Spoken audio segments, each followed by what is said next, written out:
मित्रांनो, hazard lamp ही भारतामध्ये सगळ्यात जास्त चुकीच्या पद्धतीने वापरली जाणारी लाईट आहे. थोडासा पाऊस पडायला लागला किंवा थोडासा टनल का नाही आला बारकासा का प्रत्येकाचे हॅझार्ड लॅम्प जे आहेत ते चालू होतात. तर ह्या व्हिडिओमध्ये आपण त्याबद्दलच बोलणार आहोत की हॅझार्ड लॅम्प वापरण्याचे, पावसाळ्यामध्ये वापरण्याचे फायदे काय काय आहेत आणि हॅझार्ड लॅम्प पावसाळ्यामध्ये वापरण्याचे तोटे, नुकसान काय काय आहेत त्याबद्दलच बोलणार आहोत. आणि त्याच्यावरनं तुम्हीच ठरवा की पावसाळ्यामध्ये आणि टनलमध्ये आपल्याला हॅझार्ड लॅम्प वापरायचे आहे की नाही वापरायचे. आणि हा व्हिडिओ जो आहे तो संपूर्ण पहा. अर्धवट पाहाल तर काहीतरी चुकीचं समजून गेल आणि चुकीचा यूज कराल. तर चला मित्रांनो, व्हिडिओला सुरुवात करूया आणि पाहूया की पावसाळ्यामध्ये हॅझार्ड लॅम्प वापरण्याचे फायदे काय आहेत आणि नुकसान काय आहेत. मित्रांनो, भारतामध्ये थोडासा काही पाऊस पडायला लागला, थोडीशी विजिबिलिटी काही खराब झाली का प्रत्येकाचे हॅझार्ड लॅम्प जे आहेत ते चालू होतात. टनल आला का हॅझार्ड लॅम्प चालू, थोडीशी विजिबिलिटी कमी झाली हॅझार्ड लॅम्प चालू, थोडासा फॉग आला हॅझार्ड लॅम्प चालू. प्रत्येक जण जो आहे तो आपापल्या सोयीनुसार त्याचा अर्थ सांगत असतो. तर मित्रांनो, हॅझार्ड लॅम्प वापरण्याचे फायदे काय आहेत, जे लोक वापरतात त्या लोकांनी जे आहेत ते सांगितलेल्या गोष्टी आहेत. हॅझार्ड लॅम्प वापरल्यामुळे पावसाळ्यामध्ये आपण लोकांसाठी विजिबल होतो. पाऊस आहे, स्लिपरी कंडिशन आहे, अशा वेळेला आपण जे आहे ते स्लो चालत असतो, खूप जास्त पाऊस असतो आणि त्याच्यामध्ये गाडी दिसत नाही. जेव्हा आपण हॅझार्ड लॅम्प म्हणजे ब्लिंकर जे असे ब्लिंक होत असतात ते लावले म्हणजे आपण जे आहे ते विजिबल होतो. मग लोक आपल्यापासून जे ते दूर राहतात, आपली गाडी जे आहे ती दिसून येते, ऍक्सिडेंट जे आहे ते होत नाहीत असं त्या लोकांचं बोलणं असतो. हा झाला एक फायदा. आणि फायदा नंबर 2, तर मित्रांनो फायदा नंबर 2 असा काही आहेच नाही. हा सांगितलेला आणि बनवलेला फायदा आहे, जे लोक हे वापरत असतात ते. तर मित्रांनो, आता फायदा काही नाहीये, एकच फायदा आहे. तर आपण वळूयात तोट्यांजवळ की पावसाळ्यामध्ये थोडीशी विजिबिलिटी काही कमी झाली किंवा थोडासा पाऊस काय पडला, टनल काय आला, तर हॅझार्ड लॅम्प लावल्यामुळे काय काय आपल्याला तोटे आहेत. तर तोटा नंबर 1 आहे की जेव्हा आपण हॅझार्ड लॅम्प लावतो तेव्हा चारही इंडिकेटर ऑन झालेले असतात. अशा वेळेला जर आपल्याला लेन चेंज करायची आहे तर आपण इंडिकेटर देऊच शकत नाही. रोडवरती बरेचशा लोकांना, महान लोकांना पाहिलेलं असेल तुम्ही, जेव्हा इंडिकेटर ऑन करतात आणि इनडायरेक्टली बिंदासच जे आहेत ते लेन चेंज करत असतात. मागचं जे आहे ते पूर्ण कन्फ्युज की बाबा ह्याला नक्की राईटला जायचंय, नक्की लेफ्टला जायचंय, कुठे जायचं याला. आणि अशा वेळेला ऍक्सिडेंट जे आहेत ते क्रिएट होतात. बरेचसे लोक काय म्हणतात की बाबा हा चला आपण जो आहे तो हॅझार्ड लॅम्प लावतो, परंतु जेव्हा मला लेन चेंज करायची आहे तेव्हा मी हॅझार्ड लॅम्प बंद करेल आणि इंडिकेटर जो आहे तो देईन. तर मित्रांनो, समजा की ही तुमची गाडी आहे आणि तुम्ही हॅझार्ड लॅम्प जे आहेत ते लावलेले आहेत. ही मागून एक गाडी येते डाव्या बाजूनी, माझी डावी बाजू, ह्या बाजूनी जी गाडी येते ती पाहत येते तुम्हाला की तुम्ही हॅझार्ड लॅम्प जे आहेत ते लावलेले आहेत. नंतर ती गाडी जी आहे ती इथे आली तुमच्या ब्लाइंड स्पॉट मध्ये, तुम्हाला मिरर मध्ये ती दिसत नाहीये परंतु ती चालते आहे तुमच्यासोबत, पाऊस आलेला आहे त्याच्यामुळे ती त्या वेगामध्ये चालते आणि हळूहळू तुमच्या पुढे जाण्याचा प्रयत्न करते. तर अशा वेळेला तुम्ही देखील प्लॅन बनवला की बाबा मला देखील जे आहे ते लेफ्ट साईडला जायचं आहे. ही गाडी जी आहे ती ह्याला फक्त तुम्हीच दिसताय, तुमची ही बाजूच दिसते, ही वाली जी बाजू तीच दिसते. अशा वेळेला तुम्ही जर हॅझार्ड लॅम्प बंद केले आणि इंडिकेटर लावला ह्या साईडचं, तरी त्या गाडीवाल्याला काय समजणार आहे, कारण की त्याला तर हीच बाजू दिसते. त्याला तर असंच वाटणार ना की बाबा तुम्ही हॅझार्ड लॅम्प लावलेली आणि तो तुम्हाला जागाच देणार नाही. परंतु जर तुमची हॅझार्ड लॅम्प बंद असेल आणि ती गाडी जी ती इथून अशी जाण्याचा प्रयत्न करते, तुमच्या ब्लाइंड स्पॉट मध्ये देखील आहे, परंतु जर तुम्ही इंडिकेटर दिला तर त्या गाडीला काय समजेल की बाबा हा याला जे आहे ते इथे टर्न घ्यायचं आहे, म्हणजे ती गाडी स्लो डाऊन होईल आणि तुम्हाला इथे जागा देईल आणि ऍक्सिडेंटचे चान्सेस कमी होतील. परंतु हॅझार्ड लॅम्पमुळे जे काय होतंय, मिसअंडरस्टँडिंग जी आहे ती क्रिएट होते आहे. तोटा. आणि दुसरा तोटा काय, मोथ इफेक्ट. जेव्हा रोडवरती व्हिजिबिलिटी ऑलरेडी कमी आहे आणि तेव्हा प्रत्येक दुसरा माणूस जेव्हा हॅझार्ड लॅम्प लावतो पावसाळ्यामध्ये, त्यांनी लावलाय म्हणून मी लावेन, काकांनी लावला म्हणून मामा लावतोय, मामांनी लावला म्हणून दादा लावतोय, दादानी लावलाय म्हणून मी लावतोय, अर्थ काय माहित नाही. त्यावेळेला लावतो त्यावेळेला सगळ्या गाड्यांचे असे लाईट ब्लिंक होत असतात आणि त्याच्यामुळे व्हिजिबिलिटी खराब होते. व्हिजिबिलिटी खराब होते तर होते, मागच्या ड्रायव्हर्स लोकांना त्रास होतो आणि त्यासोबतच ज्या गाडीवाल्यांनी जे आहे ते हॅझार्ड लॅम्प लावलेले आहेत, तो जेव्हा ब्रेक अप्लाय करतोय तेव्हा ती रेड लाईट जी आहे ती वाईप आउट होऊन जाते. मागच्याला जे आहे ते समजतच नाही की पुढचा माणूस ब्रेक लावतोय आणि जिथपर्यंत कळतं तिथपर्यंत उशीर झालेला असतो आणि तो देखील अर्जंटमध्ये ब्रेक लावतो आणि अशी आपण रिस्क जी आहे ती रोडवरती क्रिएट करत असतो.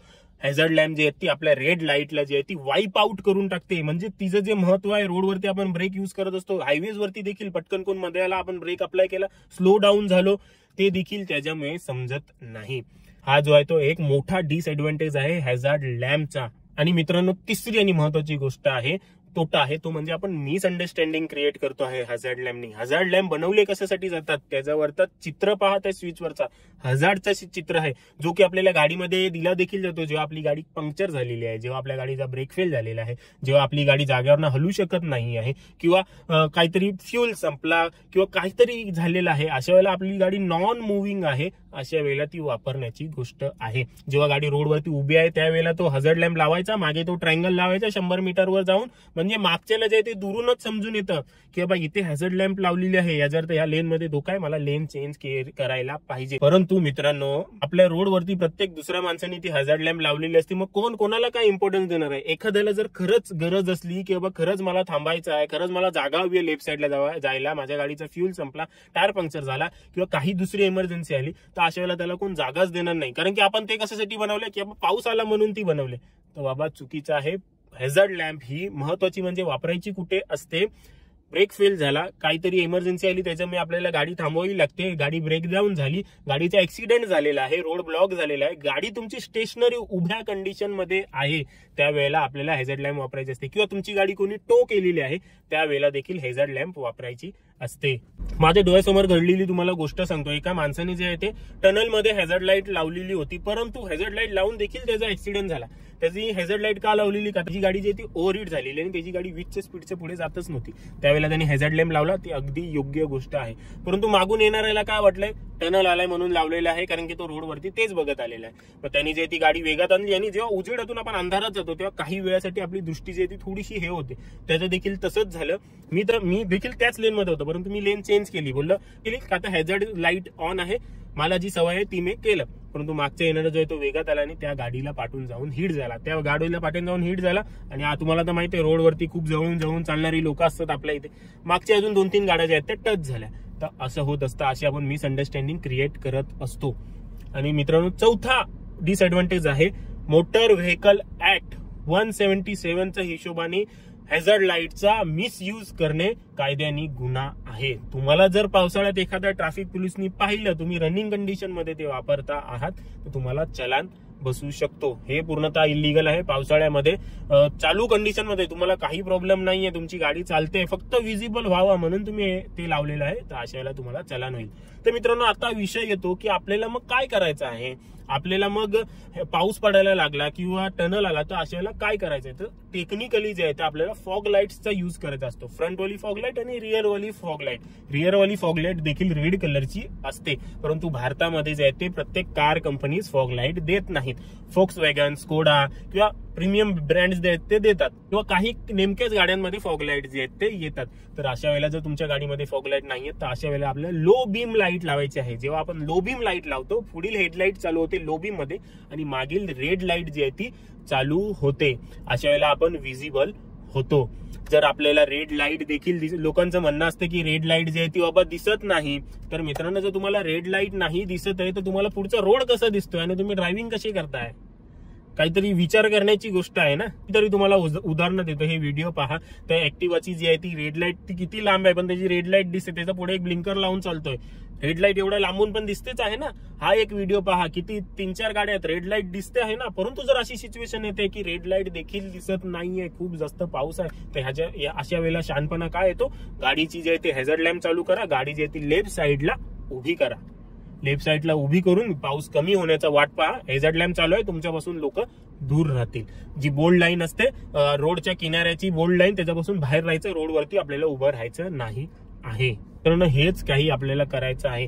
पाऊस आला किंवा टनल आला तर अशा वेळेला हेडलाईट ऑन करा. हेडलाईट ऑन केल्यामुळे मागील रेड लॅम्प देखील चालू होतात आणि त्याच्यामुळे आपण विजिबल होतो रोडवरती.